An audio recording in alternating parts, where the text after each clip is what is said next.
别再乱买人形机器人概念股了，90%的人到现在都不知道，这个行业真正赚钱的根本不是那些天天上新闻的整机公司。看完这个视频，你会彻底搞懂人形机器人的完整产业价值链，知道哪一个环节利润最高，技术壁垒最厚，哪一些公司是真正有核心技术的实力派，哪一些只是在蹭热点讲故事。你还会看到全球最顶尖的3家公司的量产时间线对比，以及未来10年这个行业最有可能爆发的3个节点。最重要的是，你会避开绝大多数人都会犯的一个错误，把中游组装厂当成了科技龙头，把下游应用商当成了未来赢家。你觉得人形机器人最先会替代哪一类工作？是工厂里每天重复同一个动作的流水线工人，还是坐在办公室里对着电脑处理文档的白领？把你的判断留在评论区，很多人一提到人形机器人就只会说特斯拉 Optimus， 说 Figure-eye， 说优必选。但你只要稍微深入一点，就会发现这些整机公司其实都在亏钱，而且亏得非常厉害。真正闷声发大财的是那些藏在产业链上游，你可能连名字都没听过的零部件供应商。这里我给你一个非常简单的认知框架，你只要记住这个框架以后，看任何一个制造业行业都能一眼看穿谁在赚钱。这个框架就是微笑曲线。什么意思呢？就是任何一个完整的产业链利润分布都像一个微笑的嘴巴，两端高，中间低。左边是上游的核心技术和零部件，右边是下游的品牌和渠道，中间最凹下去的地方就是中游的组装和制造。你想想手机行业就明白了。苹果公司拿走了整个手机行业 90% 以上的利润，三星拿走了剩下的大部分，而给苹果组装手机的富士康，每组装一台 iPhone 只能赚几十块钱。这就是微笑曲线最残酷的地方，掌握核心技术的人赚走了绝大多数钱，干最苦最累活的人只能赚一点辛苦钱。人形机器人这个行业把微笑曲线的残酷性体现得淋漓尽致，上游的核心零部件加起来占了整台机器人成本的 60%到 70%， 而且几乎垄断了整个行业的利润。中游的整机制造看起来风光无限，其实就是个组装厂，赚的是微薄的加工费。下游的应用和服务现在还几乎没有任何利润可言，全靠烧钱撑着。我见过太多人一听到人形机器人的新闻就冲进去买那些整机公司的股票，结果亏得一塌糊涂。他们根本不知道那些整机公司现在连一台能稳定赚钱的机器人都卖不出去，所有的收入都来自融资。而上游的那些零部件公司早就已经开始给全球各大机器人厂商供货，实实在在的赚钱了。先讲最核心的关节，也就是减速器。你可以把减速器理解成人形机器人的关节，没有好的减速器，机器人就像一个得了软骨病的人，站都站不稳，更别说走路干活了。很多人觉得减速器不就是几个齿轮吗？有什么难的？我告诉你，难到离谱。一个高精度的谐波减速器里面有上百个零件，每个零件的加工精度都要达到微米级，也就是头发丝直径的几十分之一，而且它要在高速运转的情况下连续工作几万小时不出故障，同时还要保证误差不超过1度。这就像要求一个人连续10年每天都做同一个动作，每次动作的误差都不能超过1毫米。你觉得有几个人能做到？绝大多数公司连入门的门槛都摸不到。现在全球的工业机器人减速器市场几乎被2家日本公司完全垄断，一家叫哈莫纳科做谐波减速器，全球市占率超过 60%， 另一家叫纳博特斯克做 RV 减速器，全球市占率超过 50%。 这2家公司加起来拿走了全球减速器市场 90% 以上的利润。以前我们买哈莫纳科的减速器，不仅价格贵得离谱，而且交货期要半年以上，人家还爱卖不卖，你爱买不买，反正全世界只有我能做。这种垄断地位让他们可以随便定价，想涨多少就涨多少。但你知道最有意思的是什么吗？这种垄断局面正在被中国公司打破。我觉得国内公司在减速器这个领域的突破是整个中国高端制造最值得骄傲的事情之一。现在国内有2家公司做得非常好，一家是绿的谐波，它的谐波减速器产品精度已经非常接近哈莫纳科了，价格只有它的1/3，交货期只要2周。另一家是中大立德，它在 RV 减速器领域也取得了重大突破，产品已经开始批量供应给国内的工业机器人厂商。这意味着什么？意味着以后我们做人形机器人再也不用看日本公司的脸色了，而且减速器的成本会大幅下降，这对于整个人形机器人行业的降本来说是决定性的一步。讲完了关节，我们再讲肌肉，也就是4伏电机。如果说减速器决定了机器人能做什么动作，那么伺服电机就决定了这个动作有多有力，有多精准。人形机器人用的伺服电机和我们平时见到的普通电机完全不一样，普通电机只要能转就行，而伺服电机需要精确控制转速、扭矩和位置，它就像人类的肌肉一样，能根据大脑的指令做出各种精细的动作。人形机器人用的伺服电机主要有两种，一种是无框力矩电机，主要用在大关节，比如肩膀、胯部、膝盖，它的特点是扭矩大、体积小、响应快。另一种是空心杯电机，主要用在小关节，也就是灵巧手的手指上，它的特点是重量轻、能耗低、控制精度极高。你想想，机器人的手指要能拿起一张纸，要能端起一杯水，要能拧开瓶盖，这对电机的控制精度要求有多高？差一点点，要么把纸捏碎了，要么把水洒了。在空心杯电机这个领域，国内有一家公司做得非常好，就是明志电器，它现在已经是全球最大的步进电机制造商之一，而且在人形机器人灵巧手电机这个细分市场已经拿到了很多国际大厂的订单。我觉得这是一个非常容易被忽略的隐形冠军，很多人只知道他做步进电机，不知道他在人形机器人领域已经布局了10几年。当所有人都在关注整机公司的时候，他已经悄悄成为了全球最重要的灵巧手电机供应商之一，然后是脊梁，也就是丝杠。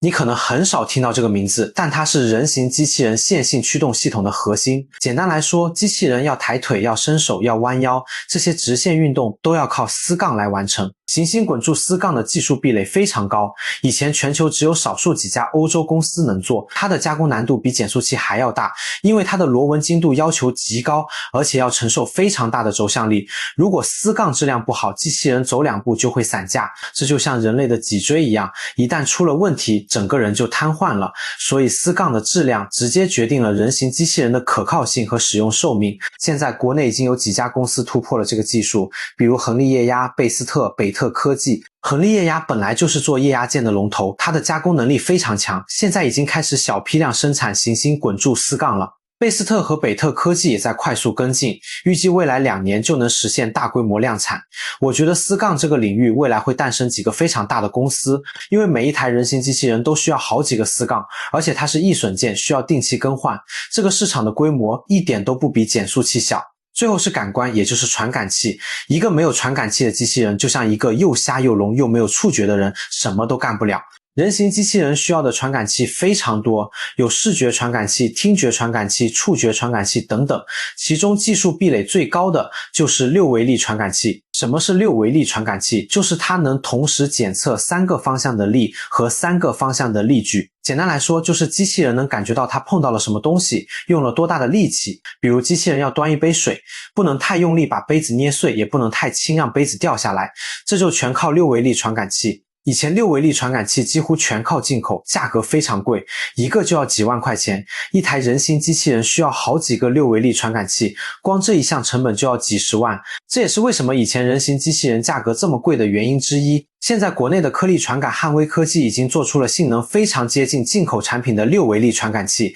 价格只有进口的1/5。这对于人形机器人的降本来说意义非常重大，它让人形机器人的价格从几百万降到几十万，再降到几万块钱，成为了可能。讲到这里，你可能会发现上游的核心零部件几乎每一个领域以前都是国外公司垄断，现在国内公司都在快速突破。但你知道最奇怪的是什么吗？这些突破其实都不是最近才发生的，很多公司已经默默布局了10几年，只是以前没有人形机器人这个风口，没有人关注他们，现在风口来了，他们一下子就变成了行业里的香饽饽。这也告诉我们一个道理，真正的技术积累从来都不是一蹴而就的。那些能在风口里真正赚到钱的公司，都是在风口到来之前就已经做好了准备。讲完了上游的金矿，我们再来看中游的整机制造。很多人觉得中游是最风光的，因为天天上新闻，动不动就发布一个新机器人，跳个舞、走个路，就能吸引几百万的播放量。但实际上中游是整个产业链竞争最激烈、赚钱最难的地方。现在全球的工业机器人市场，日本公司的统治力依旧非常恐怖。全球排名前9的工业机器人公司，日本就占了5席，比如发那科、安川电机、川崎重工，这些都是做了几十年工业机器人的老牌巨头，技术积累非常深厚。他们的优势是什么？就是精密制造。日本公司做了几十年的精密机械，在材料、工艺、品控这些方面确实有非常独到的地方。他们做出来的机器人可靠性非常高，能在工厂里连续工作10几年不出故障，这一点现在国内的公司还比不上。但中国公司也有自己的优势，就是快速迭代和规模化降本的能力。中国的整机公司里面，我最看好的是汇川技术。很多人把汇川技术叫做工控小华为，这个称呼一点都不夸张。它本来就是做变频器和伺服电机起家的，在工业自动化领域已经深耕了20多年。现在它做人形机器人最大的优势就是它的核心零部件几乎都能自己做，不用看别人的脸色，它自己做伺服电机，自己做控制器，自己做减速器。这就意味着它的成本会比其他公司低很多，而且供应链非常安全。更重要的是，汇川技术非常务实，它不像有些公司天天吹牛逼说自己要做世界第一，要改变世界，它就是踏踏实实做产品，先从工业场景做起，先解决客户的实际问题，先赚钱，再谈其他的。我觉得这种态度在现在这个浮躁的行业里非常难得。现在全球人形机器人领域公认的第一梯队有3家公司，第一家就是特斯拉的 Optimus， 第二家是 Figure-eye， 第三家是 Etex Technologies。这3家公司走的路线完全不同，未来谁能胜出，现在还不好说。特斯拉的优势是算法和规模化制造能力，马斯克说要在2025年实现 Optimus 的量产，2027年把价格降到2万美元以下。如果他真的能做到，那绝对会颠覆整个行业。你想想，2万美元也就是10几万人民币，比一辆便宜的汽车还便宜。如果真的能做到这个价格，那几乎每个工厂、每个公司，甚至每个家庭都会想买一台。但问题是，马斯克的时间线从来都不准。他说的2025年很可能会推迟到2026年甚至2027年，而且现在 Optimus 的技术还不够成熟，很多动作还非常笨拙，离真正的商用还有很长的距离。Figure-eye 的优势是他的团队，他的创始人是波士顿动力的前高管，团队里有很多世界顶级的机器人专家，而且他刚刚拿到了 OpenAI 的投资，未来会深度集成 GPT 的能力。这意味着 Figure-eye 的机器人不仅能干活，还能听懂人话，能和人自然交流。他的目标是在2025年下半年开始交付第一批商用机器人，主要用在汽车工厂里。我觉得 Figure-eye 是特斯拉最强劲的竞争对手，它的技术实力非常强。eTechnologies 是一家挪威公司，它走的路线和前2家都不一样，它不追求完全自主，而是主打远程操控，也就是说机器人在现场干活，人在远程控制。这种模式的好处是落地速度非常快，因为不需要机器人有多么高的智能，只要能把人的动作精确复制下来就行。现在已经有很多公司在试用它的产品了，比如用它来做仓库的搬运工，做酒店的服务员。EX 的目标是在2025年实现大规模商业化。现在全球人形机器人的竞争格局其实非常清晰，美国公司主攻算法和软件，日本公司深耕精密制造，中国公司主导规模化降本。这3个阵营各有优势，未来谁也不可能完全吃掉谁。最有可能出现的情况是，美国公司做大脑，日本公司做关节，中国公司做身体，然后一起把这个行业做大。这不是谁赢谁输的问题，而是大家一起合作把蛋糕做大的问题。但你知道最讽刺的是什么吗？现在很多人都在担心机器人会抢人类的工作，但实际上现在全世界最缺的就是能造机器人的工人。很多机器人公司招不到足够的工程师，招不到足够的技术工人，产能根本上不去。讲完了上游和中游，我们再来看下游的应用场景。这是所有人最关心的问题，也是人形机器人离我们最近的地方。很多人以为人形机器人很快就会进入家庭，帮我们做饭、打扫卫生、照顾老人，但实际上商业化的路径比大多数人想象的要慢得多，也现实得多。人形机器人的商业化一定会遵循3个步骤。第一步也是最先落地的，就是工业场景，也就是汽车工厂、电子工厂这些地方。因为这些地方的环境非常标准化，任务也非常单一，机器人很容易上手。而且现在工厂里的工人越来越难招，工资越来越高，企业有非常强的动力用机器人替代人工。比如汽车工厂里的焊接、喷涂、搬运这些工作，又脏又累又危险，年轻人根本不愿意干。用机器人来做，不仅效率更高，成本更低，而且更安全。现在已经有很多汽车工厂开始试用特斯拉的 Optimus 和 Figure-eye 的机器人了，预计到2026年会有几万台人形机器人在全球的工厂里工作。这是人形机器人商业化的第一步，也是最关键的一步。第二步是商业服务场景。比如酒店的服务员、餐厅的传菜员、超市的理货员、写字楼的保洁员，这些场景的环境比工厂复杂一点，但还是相对标准化的。这些工作的共同特点是重复性高，不需要太多的创造性，而且人员流动性非常大。用机器人来做，不仅能降低成本，还能提高服务质量。预计在2027年到2030年之间，人形机器人会在这些场景大规模普及。第三步才是家庭场景，这是最难的，也是最晚落地的。因为家庭环境非常复杂，每个家庭都不一样，每个家庭的需求也不一样，而且家庭对机器人的安全性要求极高，绝对不能出任何事故。你想想，如果一个机器人在工厂里出了故障，最多就是损坏一些设备，但如果一个机器人在家庭里出了故障，伤到了老人或者孩子，那后果不堪设想，所以家庭场景的落地一定会非常谨慎。我觉得人形机器人真正进入普通家庭，至少要等到2035年以后，甚至更晚。在那之前，它只会在工业和商业服务场景大规模应用。现在行业里普遍认为2025年是人形机器人的量产元年，2026年是规模化验证的关键一年。如果2026年能有几万台人形机器人在工厂里稳定运行，那么这个行业就会正式进入爆发期。到那个时候，你会看到越来越多的机器人出现在我们身边。讲到这里，很多人可能会问，那机器人真的会抢我们的工作吗？答案是肯定的。但你知道最可怕的不是机器人抢你的工作，而是比你更会用机器人的人抢你的工作。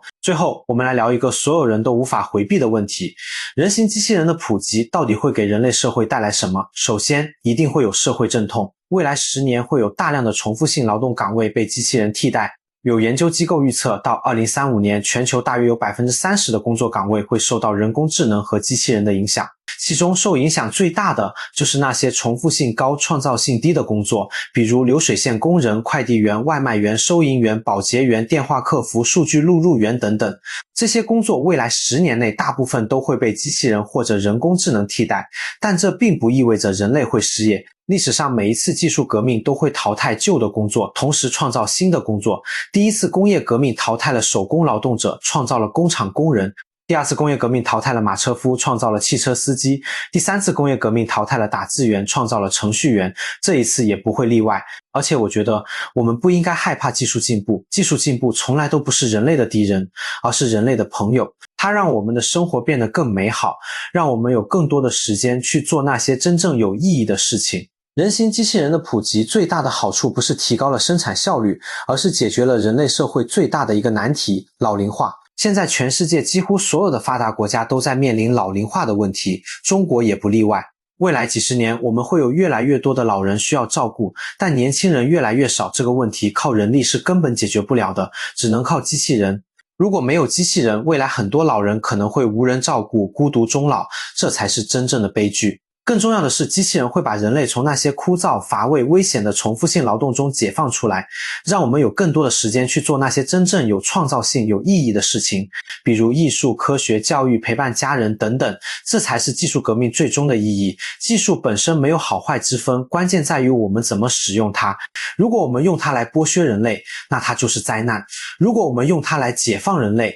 那它就是福音。我相信人形机器人的普及最终会让人类社会变得更美好，它会让我们摆脱物质的束缚，让我们有更多的时间去追求精神的富足，它会让我们成为更好的自己。如果你也认同这个观点，觉得人形机器人是未来10年最大的财富浪潮之一，那就点个赞，收藏一下这个视频。订阅我的频道，后面我会继续拆解这个行业的更多细节，告诉你哪些公司真正值得关注，哪些坑一定要避开。最后再问你一个问题，你觉得人形机器人的普及对人类来说是会让我们获得更多自由，还是会让我们变得更加依赖技术，最终失去自我？把你的真实想法和具体理由留在评论区，我们好好辩一辩。最后提醒大家，本视频内容仅供信息分享和个人观点讨论，不构成任何投资建议。所有涉及到的公司都只是作为案例分析，不代表任何买入或卖出的推荐。投资有风险，入市需谨慎，请大家结合自身情况理性判断。